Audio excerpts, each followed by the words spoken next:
안녕하세요. 똑똑한 부동산 길라잡이 시지훈이짱의 부동산 이야기입니다. 오늘은 여러분이 가장 궁금해하고 또 가장 중요하게 생각하는 주제죠.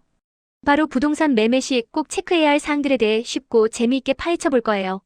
특히 2025년 시장 상황과 정책 변화까지 싹 다 반영해서 알려드릴 테니까 기대하셔도 좋습니다.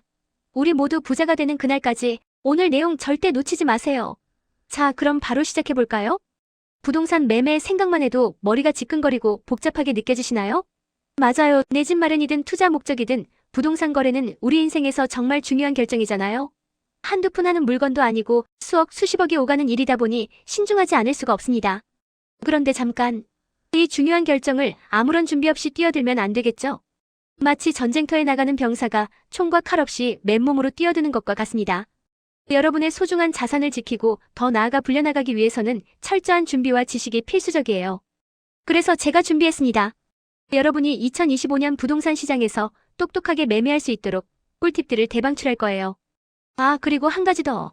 오늘 내용은 딱딱한 전문 용어 대신 누구나 이해하기 쉬운 말로 풀어서 설명해 드릴 거니까 편안하게 들으시면 됩니다. 마치 옆집 언니, 오빠가 이야기해주는 것처럼요. 절대 어려운 이야기가 아니니 걱정 마세요.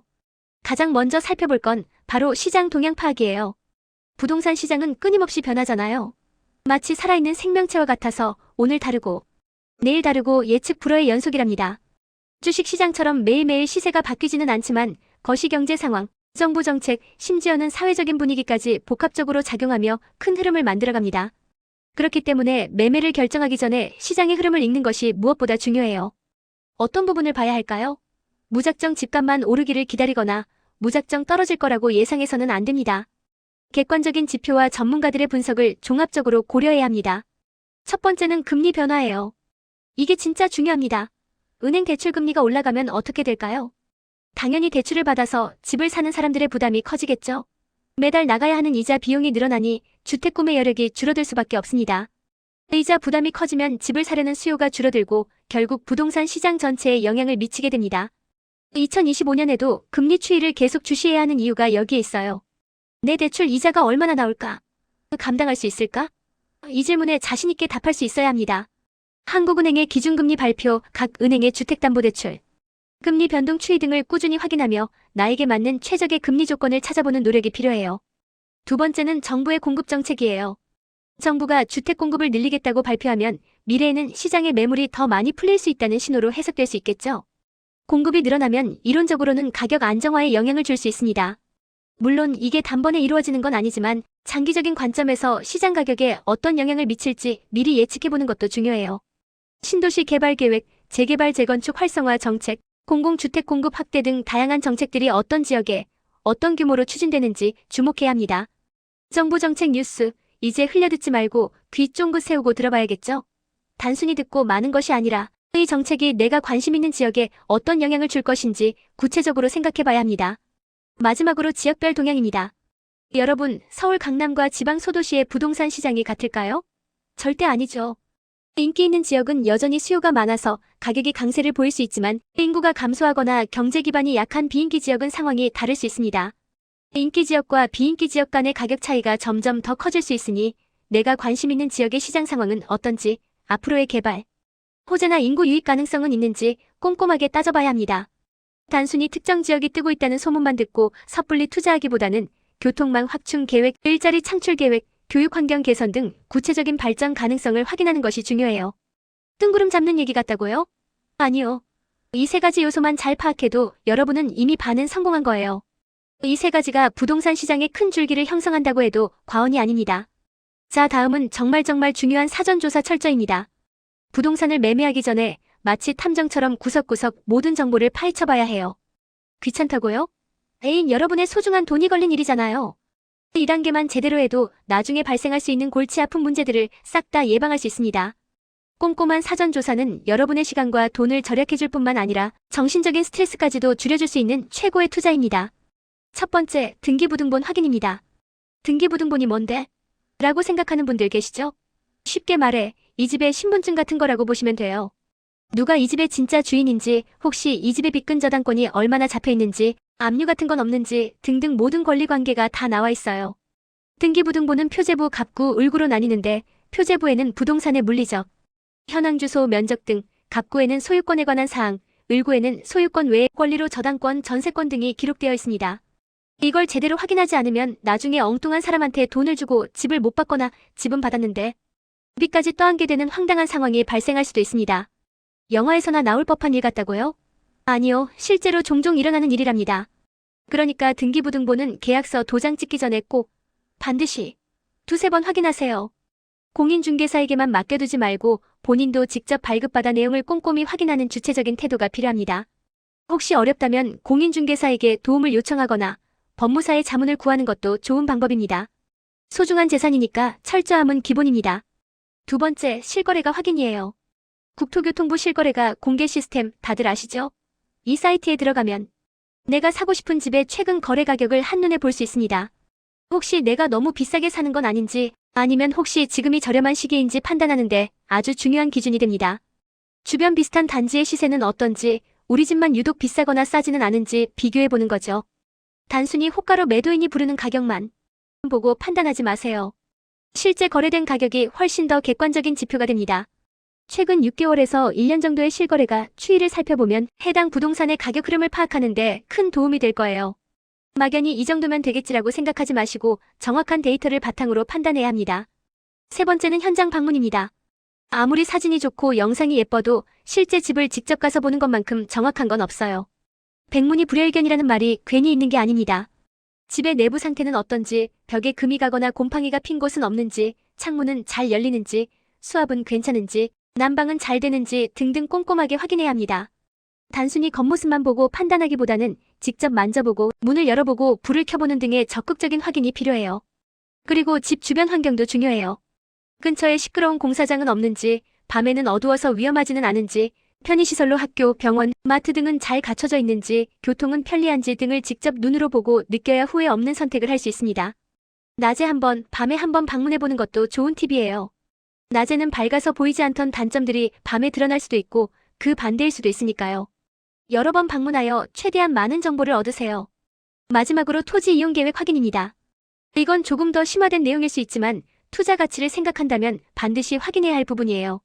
내가 사려는 땅이나 건물이 어떤 용도로 지정되어 있는지, 예를 들어 주거지역인지, 상업지역인지, 공업지역인지에 따라 향후 개발 가능성이 달라집니다.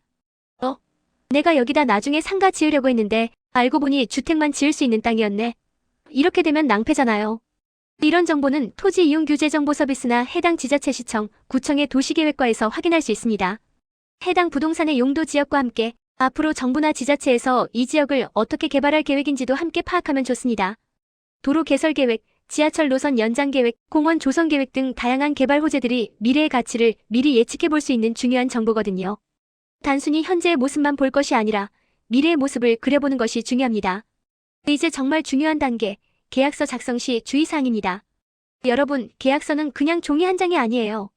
여러분의 권리와 의무를 명확히 하는 아주 중요한 법적 문서입니다. 대충 넘어가면 나중에 큰 코 다칠 수 있으니 지금부터 제가 알려드리는 내용에 집중해주세요.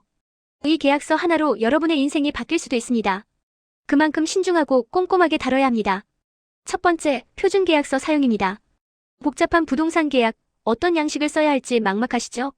그럴 땐 가급적 표준계약서를 사용하는 것이 안전합니다.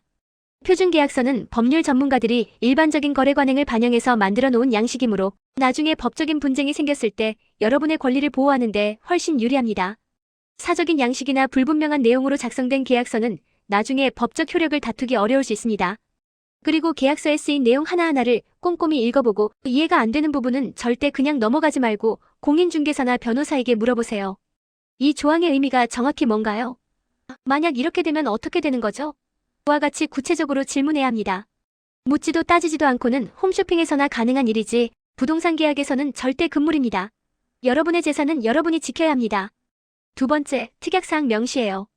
계약서에 기본적으로 포함되는 내용 외에 여러분이 특별히 중요하게 생각하는 조건들이 있을 수 있잖아요. 예를 들어 입주 전까지 도배장판 새로 해준다거나 에어컨은 두고 간다. 잔금 전까지 집주인은 대출을 모두 갚는다. 현재 임차인과의 계약을 승계한다 같은 내용들이요. 이런 조건들은 반드시 계약서 특약사항에 명확하게 기재해야 합니다. 말로만 그렇게 해주기로 했지 하고 넘어갔다가 나중에 나는 그런 말 한 적 없는데 라고 하면 속수무책이에요. 법정에서는 말보다는 증거가 중요합니다. 중요한 건 글로 남겨야 합니다.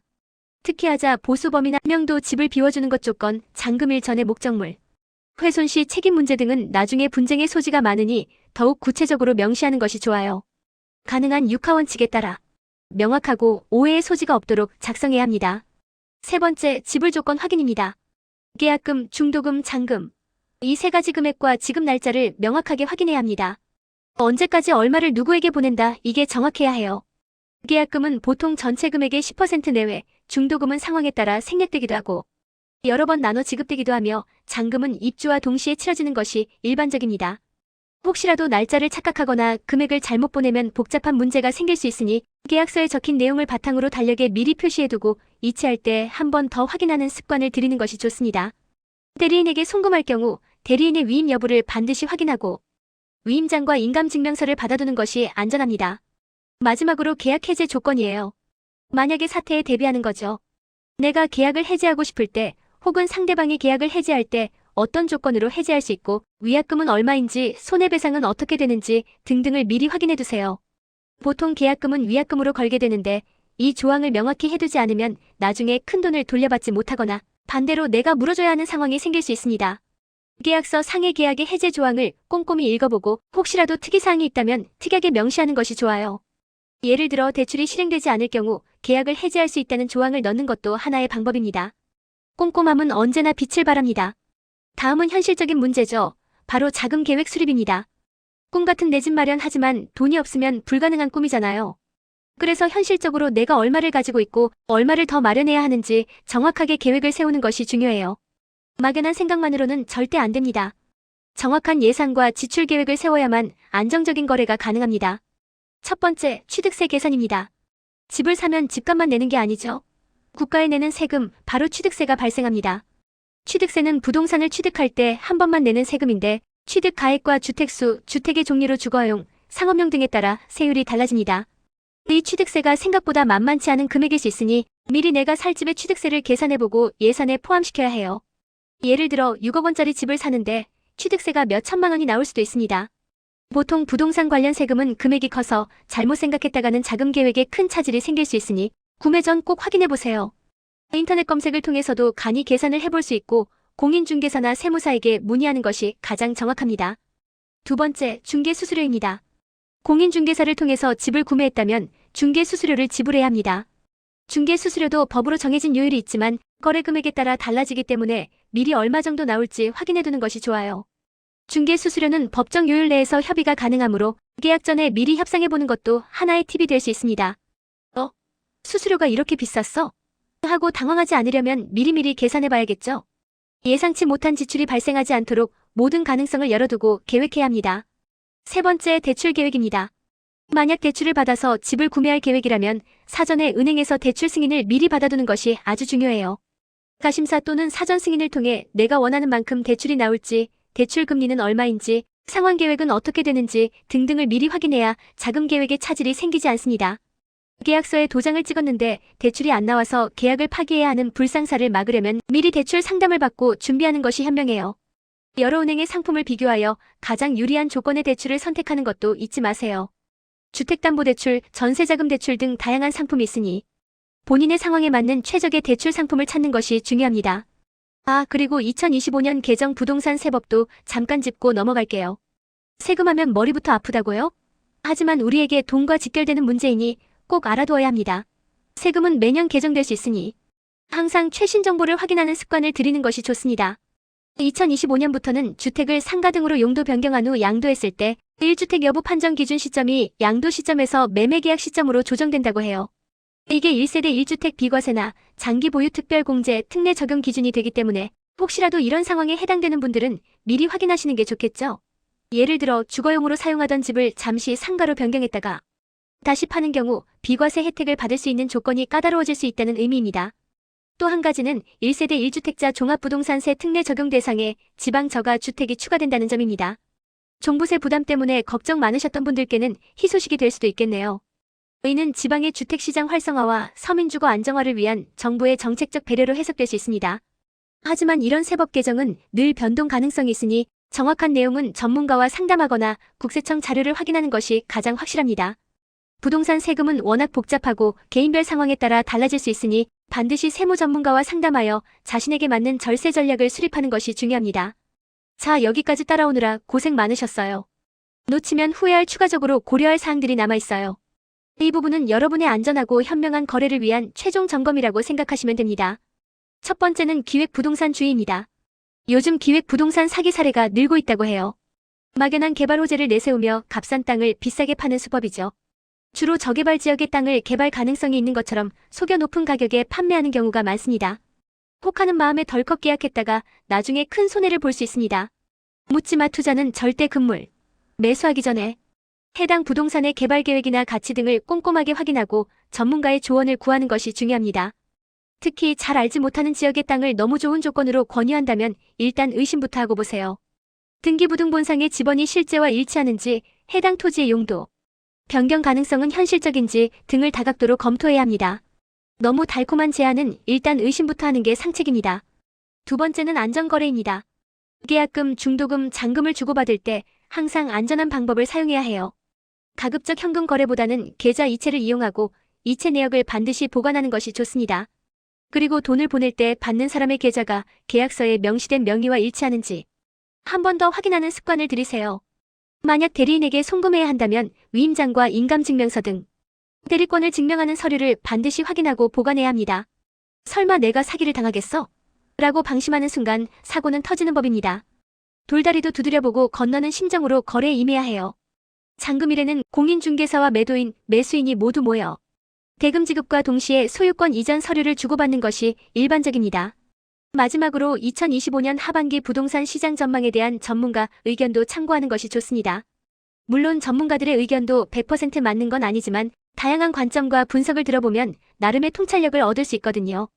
대출 규제 강화가 시장에 어떤 영향을 미칠지, 정부의 공급 대책이 단기간에 효과를 보일 수 있을지, 전세 시장의 동향은 어떠한지 등등 여러 변수를 고려하여 나만의 투자 전략을 세우는데 도움을 받을 수 있습니다.